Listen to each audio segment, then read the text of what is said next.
Well, I don't think that anybody should go to church. किसी को church नहीं जाना चाहिए.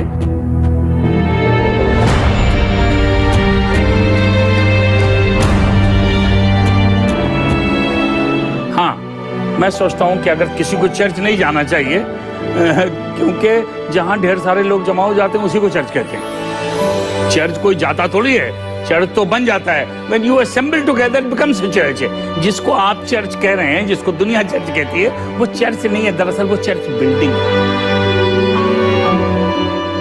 चर्च ऑफ गॉड जहाँ खुदा रहता है बहुत जरूरी जगह है, पर जाने की कोई जरूरत नहीं. आप बना सकते हैं, जहाँ कहीं जमा हो जाए वहीं चर्च बन जाता है. खुदावंद यीशु मसीह के पास आने का 49 साल पुराना वाकया है.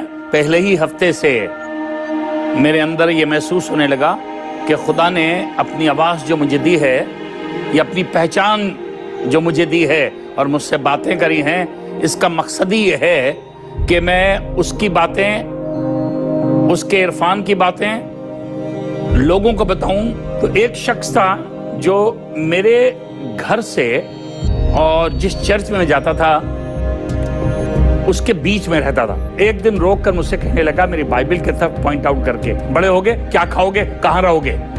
तो मैंने उससे कहा था, आज मुझे याद है, ये करीब करीब 48 साल पुराना किस्सा है. मैंने उससे कहा कि घास खाऊंगा, पेड़ के नीचे रहूंगा, लेकिन खुदा का काम. आराधना करूं मैं इस सुबह से, नाम तेरा लूं मैं.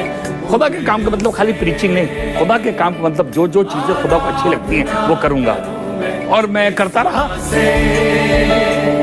नाम तेरा लूं मैं सोचता हूँ ये खुदा का मुकर्रा इंतजाम है कि हर शख्स जो खुदा का काम करना चाहे उसको खुदा बाप पहले तैयार करता है.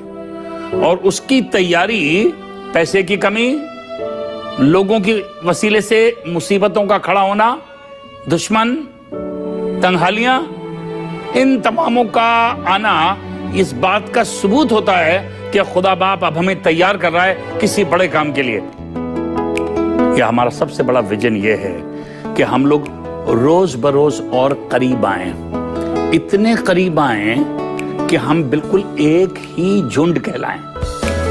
खुदा के लिए आसमान का खुदा भी जवानों को ढूंढ रहा है ताकि दुनिया में अजीब और काम कर सके. मैं आपसे बातें कर रहा हूँ, आप जवान हैं, अपनी जवानी को खुदा के लिए सुपुर्द कीजिए और खुदा के लिए इस्तेमाल कीजिए. खुदा बाप आपको इतना इस्तेमाल करे, जब आप बुढ़े होंगे तो आप कहेंगे, अरे मैंने जवानी में क्यों नहीं किया. पर मैं खुदा का शुक्र करता हूँ, ये काम मैंने जवानी में किया और आज भी मैं जवान हूँ और महसूस करता हूँ कि ये मेरी जवानी खुदा के लिए है. तो आज जो मेरी आवाज़ सुन रहे हो, चाहे आप 16 साल के हों, चाहे 61 साल के हों, या आपकी उम्र, खुदा के लिए इस्तेमाल हो, ये मेरी दुआ है. Praise the Lord. दोस्तों, आपको भी सुनने को मिला होगा इस बात को कि तुम यीशु मसीह के पीछे चलोगे या दिन रात वचन पढ़ोगे, बाइबल पढ़ोगे तो खाओगे क्या. यदि सुनने को नहीं मिला है तो सुनने को मिल भी सकता है, पर आपका क्या जवाब होगा?